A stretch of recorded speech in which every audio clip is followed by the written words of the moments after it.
नमस्कार। Nation first में आपका स्वागत है। मेरा अपने YouTube चैनल को शुरुआत करने का केवल एक ही मकसद था कि जो मुद्दे हम सबके हैं, जो हमारे हैं, आपके हैं, उनको आप तक लेके आया जाए।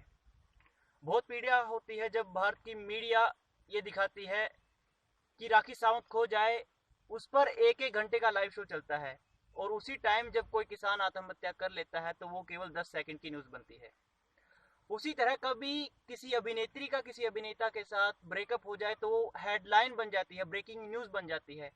और जब किसी जवान को कोई पुलिस वाला रात भर पीटता है, किसी बेगुनाह को पीटता है, तो उसकी कोई हेडलाइन तक नहीं बनती। तो इन्हीं मुद्दों के साथ आपके सामने आज फिर से इस वीडियो में रूबरू होंगे। आज हमारे सामने जो शख्स मौजूद हैं वो कोई सेलिब्रिटी नहीं है, या उन्होंने कोई किसी खास क्षेत्र में कोई ख्याति भी प्राप्त नहीं की है, बल्कि जो आजकल के मुद्दे हैं उन पर इनकी तगड़ी पकड़ है और जो भारतीय मीडिया है उसकी नब्ज टटोलना ये अच्छी तरीके से जानते हैं। इनका नाम नीरू है। अच्छी राजनीतिक पकड़ रखते हैं और एक स्टूडेंट की भूमिका में है जो हर रोज किसी शहर में जाता है, कोचिंग लेता है और रोजगार की तलाश के लिए घूमता है। तो शुरुआत करते हैं। नीरू जी, स्वागत है आपका हमारे शो में। धन्यवाद। मेरा पहला सवाल आपसे यही है कि 1947 से लेकर आज तक जो देश का किसान है उसकी स्थिति में क्या क्या उसमें बदलाव आए हैं, क्या उसकी हालत है? सबसे पहले तो जी मैं अपना धन्यवाद देना चाहूँगा कि आपने किसान की आवाज़ उठाई, क्योंकि आज ये बूढ़े बोल रहे हैं, बाज के टीवी चैनल तो मोदी मोदी दिखावे हैं और सौदा तो दिखाते नहीं कि मैं। तो आपका बहुत बहुत धन्यवाद कि आपने किसान की आवाज़ उठाई। तो आपका पहला सवाल है वो दोबारा करिए एक बारी। कि 1947 से लेकर आज 2017 हो चुकी है, देश के किसान की हालत में कुछ बदलाव आया है या स्थितियां वैसी की वैसी हैं? तो बात करते हैं जी किसान की। आज हमारी आज़ादी को पूरे 70 साल हो गए हैं, लेकिन किसान दिन प्रतिदिन उसकी हालत बिगड़ती जा रही है। कुछ तो जी गवर्नमेंट की नीतियां ही ऐसी हैं।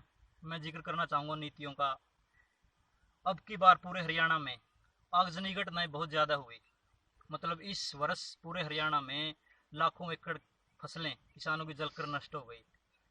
तो इस किसान ने एक नीति अपनाई, मुआवजा योजना। हमारे कृषि मंत्री जी धनखड़ साहब ने ऐलान किया कि हम किसान को 12,000 रुपये पर एकड़ के हिसाब से मुआवजा देंगे।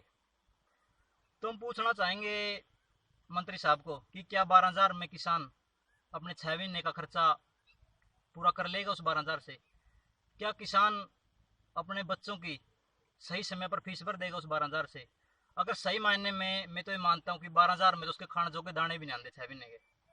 तो ये नीति बिल्कुल जी किसान को नीचे लाने वाली नीति है। और भी कुछ नीतियाँ इस किसान की, पहले फसल बीमा योजना थी वो भी बंद कर दी। खाद पर सब्सिडी मिलती थी किसान को, वो भी फिलहाल इनको रोक दी गई है वो कुछ समय के लिए। बीज पर सब्सिडी थी वो भी सरकार ने बंद कर दी।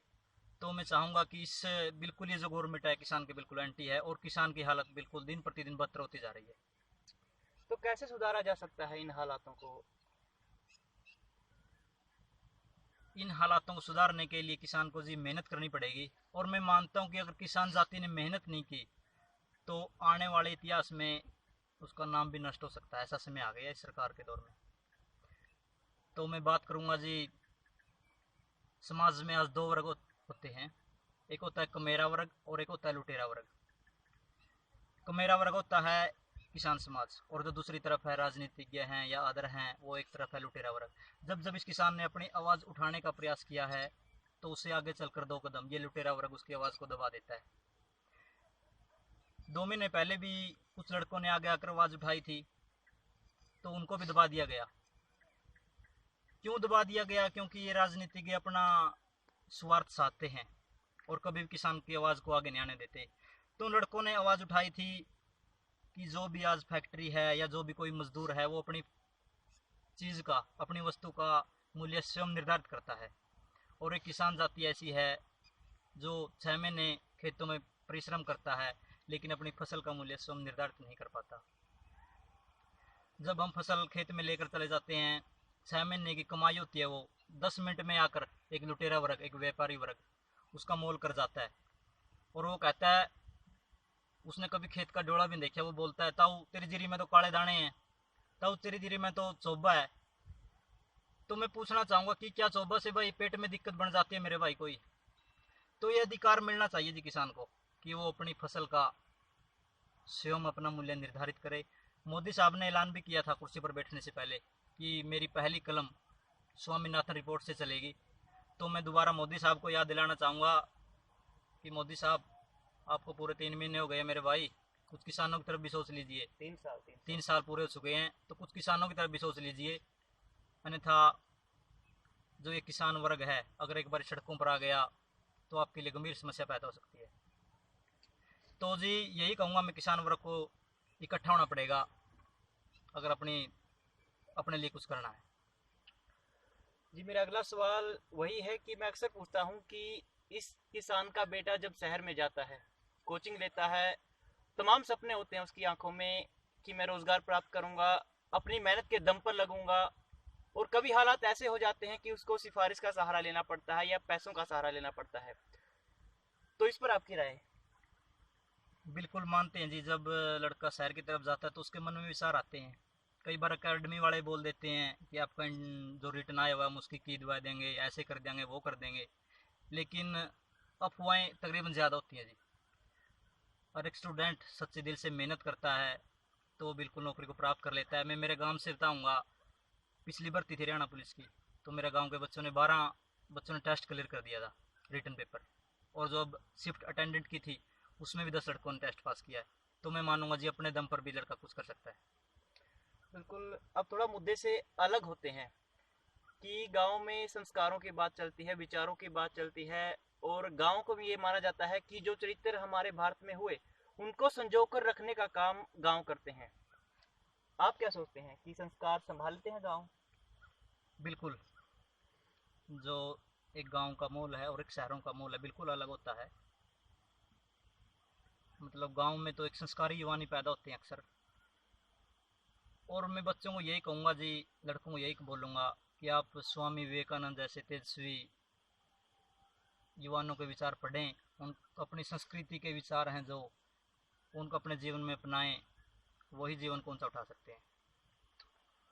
थोड़ा गवर्नमेंट के कामकाज पे आते हैं कि अभी देश में हल्ला गुल्ला है कि मोदी सरकार ने 3 साल पूरे कर लिए हैं। मेरा सिंपल सा सवाल है कि 10 में से आप कितने नंबर दोगे? जमींदार वर्ग के लिए, किसान वर्ग के लिए सरकार ने क्या कुछ किया है? देखो जी, दो मुद्दे होते हैं बिल्कुल घरेलू। तो मोदी साहब की एक बात रही है, जब भी वो विदेशों में जाते हैं गीता की बातें करते हैं, वेदों की बात करते हैं, और जो ये काम काज करते हैं बिल्कुल अलग करते हैं। क्योंकि आज आप मुझे किसान के बारे में आपको बताया कि उसकी स्थिति अच्छी नहीं है, और जो सीमा पर जवान है उसकी भी स्थिति अच्छी नहीं है, क्योंकि हर रोज़ हमारे जवान शहीद हो रहे हैं। और ये गीता की बातें करते हैं, तो मैं कहना चाहूँगा कि जी इन्होंने वेद अच्छी तरह पढ़ लेने चाहिए, क्योंकि वेदों में पहली ही परिभाषा है कि जिस देश का जवान और जिस देश का किसान सड़क पर है, उस देश के राजा को और उस प्रदेश के राजा को शर्म के मारे डूब के मर जाना चाहिए। तो मैं चाहूँगा इन पॉलिसी में बदलाव करना चाहिए इस गवर्नमेंट को। कुछ और मुद्दे हैं, मानते हैं थोड़ा इसने भ्रष्टाचार कम किया है, जो मेहनती लड़के उनके लिए बढ़िया किया है, तो मैं इसको 6 नंबर देना चाहूँगा। भारतीय मीडिया को आप कैसा मानते हैं? भारतीय मीडिया की बात ऐसी है जी, अगर आप जैसे लोग इसमें रहे तो ठीक है, वो किसान की आवाज़ को, जवानों की आवाज़ को आगे पहुंचा सकते हैं। और नहीं वो बात है भाई कर्म आप करिए कांड हम कर देंगे, कुछ मीडिया ऐसा है मतलब बकवास बकवास चीज़ें आगे दे देता है, और जो सच्चाई होती है वो पीछे रोक देता है। तो इसमें आपने मेहनत करनी पड़ेगी जी पारदर्शिता को आगे लाने के लिए। बिल्कुल, हम आपकी बात को स्वीकार करते हैं। मेरा एक आखिरी सवाल है जो थोड़ा संक्षेप में जानना चाहूँगा कि गांव का जो युवा वर्ग है उसकी सोच थोड़ी अलग है कि वो नशाखोरी करता है, तमाम उसमें गलत जैसी धारणाएं हैं, गलत प्रवृत्तियां हैं, गलत आदतों की तरफ थोड़ा जल्दी मुड़ जाता है। कोई एक संदेश जो आप उनको देना चाहते हो? युवाओं के नाम संदेश ये है जी, वह मेहनत करें, अच्छे अच्छे व्यक्तियों के, महर्षि दयानंद के, वाल्मीकि जी के, वेद व्यास जी के, स्वामी विवेकानंद जैसे महापुरुषों के चरित्र को पढ़ें, अपने जीवन में ले आएं। और जो नशाखोरी की बात करते हो आप, इनसे बिल्कुल अलग हट कर रहें अगर आपको जीवन सफल करना है। धन्यवाद आपका, आपने हमारे लिए थोड़ा कीमती समय निकाला। मुद्दे अलग हैं, मुद्दे कॉमन है, समान है आप और हम सब के लिए। बात इतनी सी है कि आप उनसे सहमत हो सकते हैं, आप उनसे डिसएग्री भी हो सकते हैं। आगे आपसे मुलाकात होगी अगली एक वीडियो में, जब उन्हीं मुद्दों के साथ एक बार फिर आपसे रूबरू होंगे। तो कैमरा पर्सन अजू के साथ मैं अजय कुमार, नेशन फर्स्ट।